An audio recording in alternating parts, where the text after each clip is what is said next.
Hello and welcome. My name is Jeff, and I'd like to invite you to join with me in studying the Cambridge IGCSE in travel and tourism. And one of the first questions to ask is, why study travel and tourism? Well, according to St. Augustine, the world is a book, and those who do not travel read only one page. So just imagine the self-discovery you'll be missing out on if you choose not to study travel and tourism. Another very good reason may be the global relevance of the course. Research data by the World Travel and Tourism Council, WTTC, identified global travel and tourism as representing 9.8% of the total world economy. That's a staggering $11.5 trillion as estimated in 2025, representing a 4.1 growth in activity, nearly double the 2.8 growth of the general world economy in 2025. Therefore, global tourism is increasingly recognized as a massive economic driver.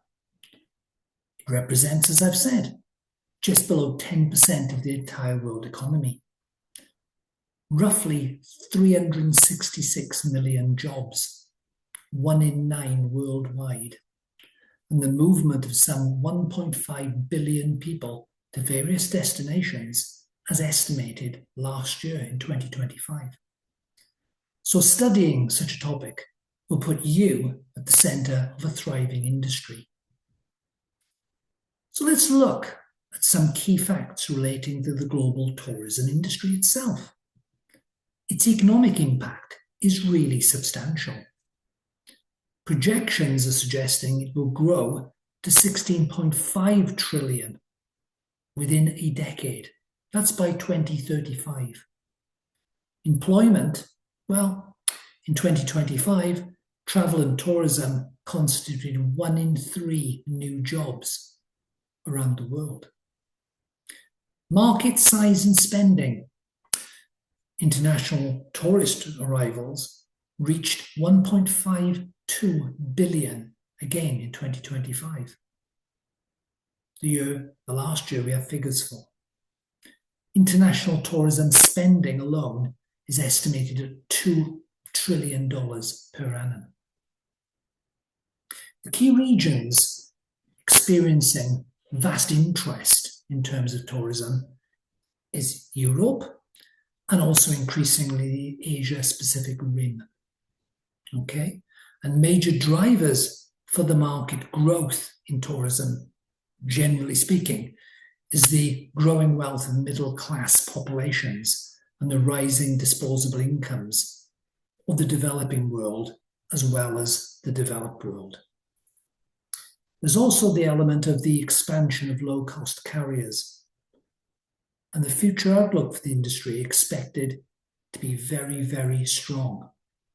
A growth factor of 3 to 4% is estimated for this year alone, with the total sector expected to be a major source of global employment and investment within the next decade. So what are the major employers and what are the trends impacting travel and tourism?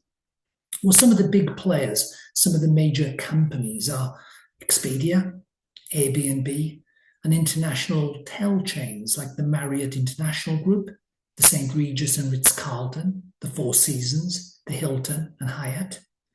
And for reliability and for value, there's also the Holiday Inn and Premier Inn. The trends are interesting too.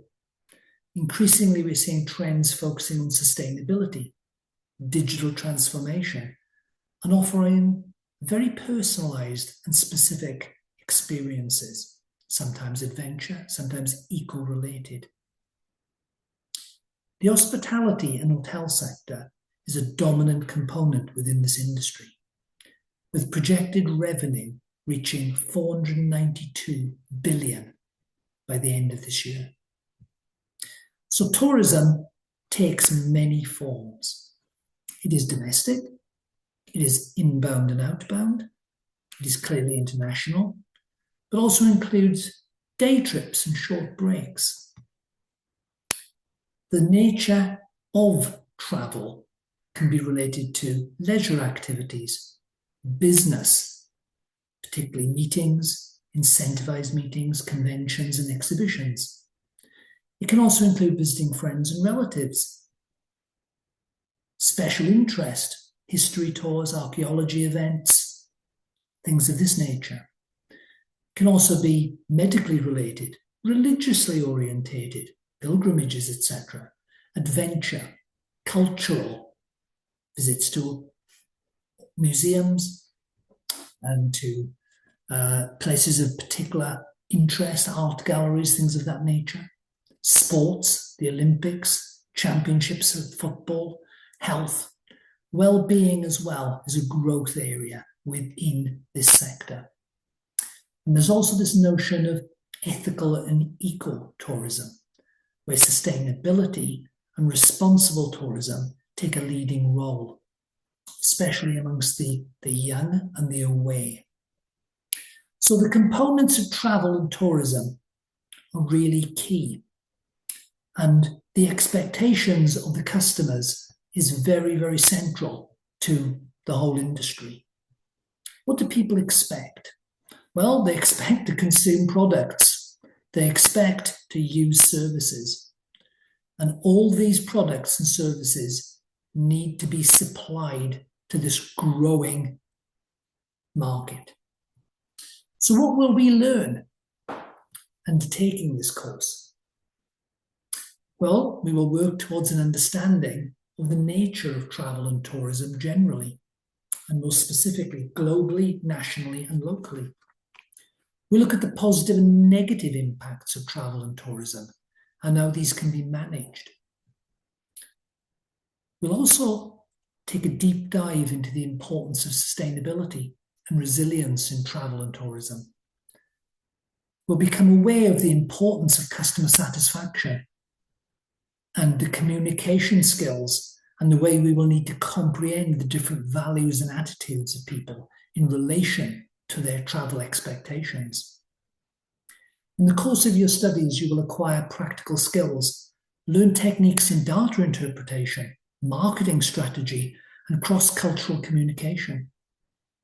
You will in fact establish the perfect starting point for your future career, be that in hotel management, aviation, event planning, or international business.